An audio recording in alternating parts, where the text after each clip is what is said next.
আজকে আমরা একটা ইউটিউব ভিডিও নিয়ে একটু বিস্তারিত আলোচনা করব।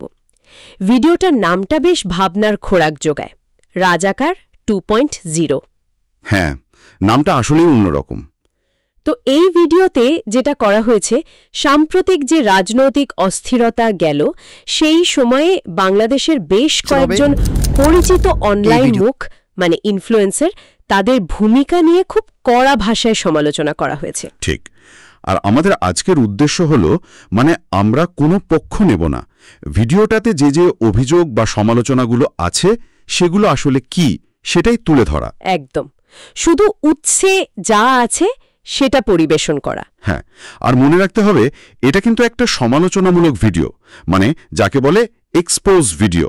আর পুরো ব্যাপারটা ঘটেছে ছাত্র আন্দোলন আর তার ফলে যে ক্ষমতার পরিবর্তন হলো সেই প্রেক্ষাপটে।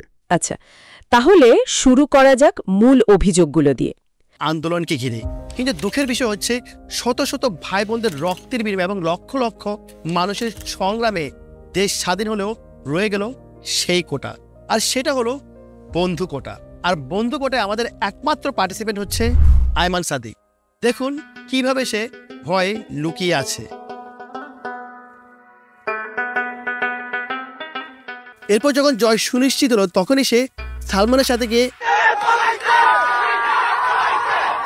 এগিয়ে আসে না। আয়মান সাদিক যে দুই নৌকায় পা দিয়ে চলে সেটা তার কাজের মাধ্যমে সবসময় বোঝা গিয়েছে। আমরা জানি কোটা আন্দোলনের সময় লাল প্রোফাইল পিকচার দেওয়া মানে আপনি ছাত্রদের পক্ষে, আর কালো প্রোফাইল পিকচার দেওয়া মানে আপনি ছাত্রলীগের পক্ষে।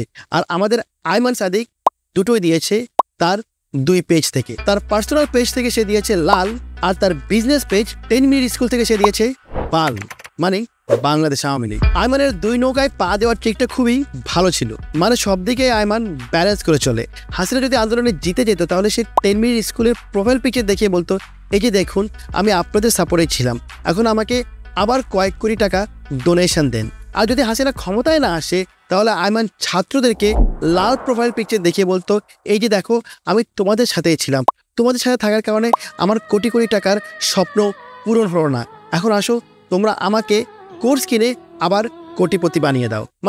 দুদিকেই আয়মান কোটিপতি, দুদিকেই আয়মান লাভবান। ভিডিওতে প্রথমেই দেখি ভণ্ডামি আর সুবিধাবাদের অভিযোগ আনা হয়েছে কয়েকজনের বিরুদ্ধে, যেমন আয়মান সাদিকের কথা বলা হচ্ছে। হ্যাঁ, আয়মান সাদিকের ব্যাপারটা বেশ জোর দিয়ে বলা হয়েছে। ছিল ভিন্ন, একদিকে লাল ছাত্রদের সমর্থন, আর অন্যদিকে কালো, যেটা তৎকালীন ক্ষমতাসীন দলের একটা প্রতীকী রং ধরা হয়। তো ভিডিও এটাকেই বলছে যে উনি একটা দ্বিমুখী অবস্থান নেওয়ার চেষ্টা করছিলেন। হ্যাঁ, ভিডিওর ভাষা অনুযায়ী এটা স্রেফ দ্বিমুখী অবস্থান নয়, এটা সুবিধাবাদ। আচ্ছা। আর রাকিন আফসার, তার ব্যাপারেও নাকি একই রকম অভিযোগ। ঠিক, রাকিন আফসারের ক্ষেত্রে বলা হচ্ছে সরকারের পতনের আগে একরকম কথা, পতনের পর আর একরকম, আর খুব দ্রুত নাকি মোকাফ বদলে মিম বানানো শুরু করেন। এই দ্রুত পরিবর্তনটাকে ভিডিও কটাক্ষ করছে, একদম সুবিধাবাদ হিসেবেই দেখাচ্ছে। আরেকটা ইন্টারেস্টিং পয়েন্ট হলো চাপের অজুহাত। তৌহিদ আফ্রিদির নাম এসছে এখানে। আমাকে প্রেশারাইজড রাখছে, কিন্তু আমার টেলিভিশন ঠিকই কাজ করে গেছে। কোন লেভেলের হিপোক্রিট হলে এমন সিচুয়েশনে মিউজিক লাগিয়ে কান্নাকাটি করে ভিডিও বানায়? তৌহিদ আফ্রিদি, যে কিনা এখন আপনাদের সবার আলোচনার মধ্যমণি। সম্প্রতি ঘটে যে ওকে নিয়ে যত কাহিনী এবং এভিডেন্স দেখে এটাই প্রমাণ হয় যে আফ্রিদি একজন বিবেক এবং মনুষ্যত্ববিহীন মানুষ। আমার এই ভিডিওটা আপনারা পুরো দেখতে থাকুন, ওর মতো এমন আরো অনেক অমানুষের মুখোচন হবে এই ভিডিওতে। হ্যাঁ, তৌহিদ আফ্রিদির ব্যাপারে ভিডিওতে দাবি করা হয়েছে যে তিনি নাকি চাপের কারণে প্রতিবাদ করতে বা পোস্ট দিতে পারেননি। কিন্তু ভিডিও এই যুক্তিটাকে বলছে লেন এক্সকিউজ, ঠুনপো অজুহাত। ভিডিওর পাল্টা প্রশ্ন হলো, যারা রাস্তায় ছিল বা আন্দোলনের সমন্বয় করেছে তাদের উপর কি চাপ ছিল না? সেটাই তো, এই চাপের যুক্তির বিপরীতে ভিডিও আবার অন্যদের দিকে আঙুল তুলেছে। ঠিক, যেমন ব্যারিস্টার সুমনের কথা এনেছে, এমপি হওয়ার আগের অবস্থান আর পরের অবস্থান।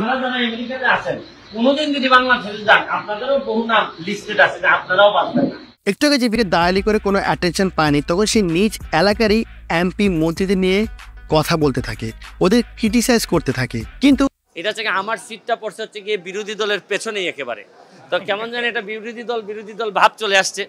যদিও আমি মনে করি যে স্বতন্ত্র হিসাবে আমার কিছু কিছু জায়গায় শেখ হাসিনার সাথে দেখা হয়েছে, দেখা হওয়ার পর আমি পা দিলে ওনার সালাম করছি, নেত্রী আপনারা শুধু সালাম করার জন্য আমার 2 লাখ ভোট পাইতে হয়েছে, আমার দোয়া করে দিছে, আশা করি এই দোয়া নিয়ে ওনার সাহায্য উনি যতটুকু করবে তাতেই আমি এর মধ্যে ঢুকে গেল হচ্ছে গিয়ে জঙ্গিরা। এই ছাত্ররা তো আর আন্দোলনে ছিল না, আর জঙ্গিরা ঢুকে গেল। ছাত্র আমি বাচ্চাদের যারা আছে তাদেরকে বলবো তোমরা বাড়ি ফিরে যাও, তোমরা যা চাইছিলা তার চেয়ে বেশি তোমরা পাইছো। আর ছাত্রদের জঙ্গি বলার অভিযোগের কথাও কি উল্লেখ আছে? হ্যাঁ, সেটাও উল্লেখ করা হয়েছে উৎসটিতে। আবার যেমন রাফসান মানে দ্য গ্রেট ফুড ব্যাংক, ও তার বিরুদ্ধে কি অভিযোগ? তার বিরুদ্ধে অভিযোগ হলো বিদ্যুৎ প্রতিমন্ত্রীর সাথে ঘনিষ্ঠতা এবং সেই ক্ষমতা নাকি তিনি ব্যবহার করেছেন, আর শেখ হাসিনার প্রশংসাও নাকি করেছেন। আচ্ছা, চাপের যুক্তির পর তাহলে আসছে আর্থিক লেনদেনের মতো আরও গুরুতর অভিযোগ, সোলাইমান সুখন। হ্যাঁ, সোলাইমান সুখনকে নিয়ে ভিডিওতে বলা হচ্ছে তিনি নাকি ইনফ্লুয়েন্সারদের টাকা অফার করেছিলেন ছাত্র আন্দোলনের বিপক্ষে ক্যাম্পেইন করার জন্য। টাকা অফার করেছিলেন ক্যাম্পেইনের জন্য? এবং সেই ক্যাম্পেইনে নাকি মৃত্যুর বিষয়টাকে অপশনাল বা ঐচ্ছিক আলোচনার বিষয় হিসেবে রাখার কথা বলা হয়েছিল, মানে ভিডিওর দাবি অনুযায়ী। এটা তো বেশ সাংঘাতিক অভিযোগ। অবশ্যই। আর এর সাথে জুড়ে দেয়া হয়েছে তাসরিফ খানের কথা। তার বিরুদ্ধে নাকি ৩ লক্ষ টাকা নেওয়ার অভিযোগ। ৩ লক্ষ টাকা? হ্যাঁ, ভিডিও আরও বলছে পরে নাকি বিষয়টা ধামাচাপা দিতে ভয় দেখিয়ে টাকা দেয়া হয়েছে, এমন একটা গল্প বানানোর চেষ্টা হয়েছিল।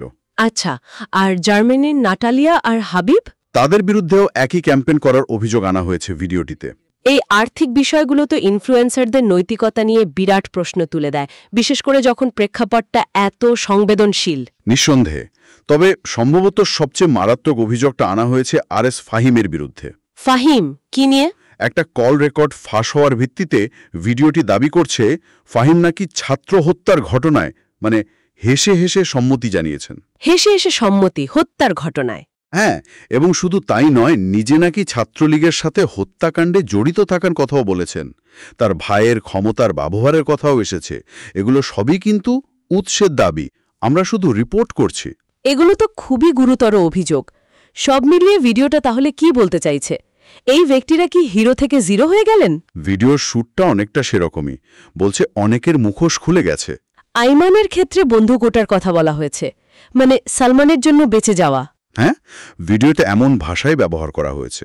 অন্যদের ক্ষেত্রে বলা হচ্ছে কেউ নিখুঁত অভিনয় করে, কেউ রূপ বদলে, কেউ বা গল্প বানিয়ে পার পাওয়ার চেষ্টা করছে। তাহলে সারসংক্ষেপে যদি বলি, এই ইউটিউব ভিডিওটা কয়েকজন প্রভাবশালী অনলাইন ব্যক্তিত্বের রাজনৈতিক সংকটের সময়কার ভূমিকাকে খুবই সমালোচনার চোখে দেখছে। একদম। মূল অভিযোগগুলো যদি দেখি, ভণ্ডামি, সুবিধাবাদ, টাকার জন্য নৈতিকতা বিসর্জন, এমনকি সহিংসতার প্রতি উদাসীনতা বা সমর্থন। আর যেহেতু এই ব্যক্তিরা অনেকের কাছেই আইডল বা আদর্শের মতো ছিলেন, উৎসের মতে তাদের এই ভূমিকা অনেকের মধ্যে একটা মোহভঙ্গের সৃষ্টি করেছে। হ্যাঁ, ভিডিওটা আসলে সেই জনপ্রিয় ইমেজটাকেই চ্যালেঞ্জ করছে। আলোচনা শেষ করার আগে ওই শিরোনামটা নিয়ে একটু ভাবা যাক, রাজাকার 2.0। শিরোনামটা আসলেই ভাবায়। রাজাকার শব্দটা তো আমাদের ইতিহাসে বিরাট এক নেতিবাচক অর্থ বহন করে, বিশ্বাসঘাতকতার প্রতীক। অবশ্যই। এই শিরোনামটা ব্যবহার করে উৎস আসলে এই ডিজিটাল যুগে বিশ্বাসঘাতকতার ধরন বা এর গভীরতা নিয়ে ঠিক কী বার্তা দিতে চাইছে? সেটাই। এটা শ্রোতাদের জন্য একটা ভাবনার বিষয় হিসেবে থাকলো।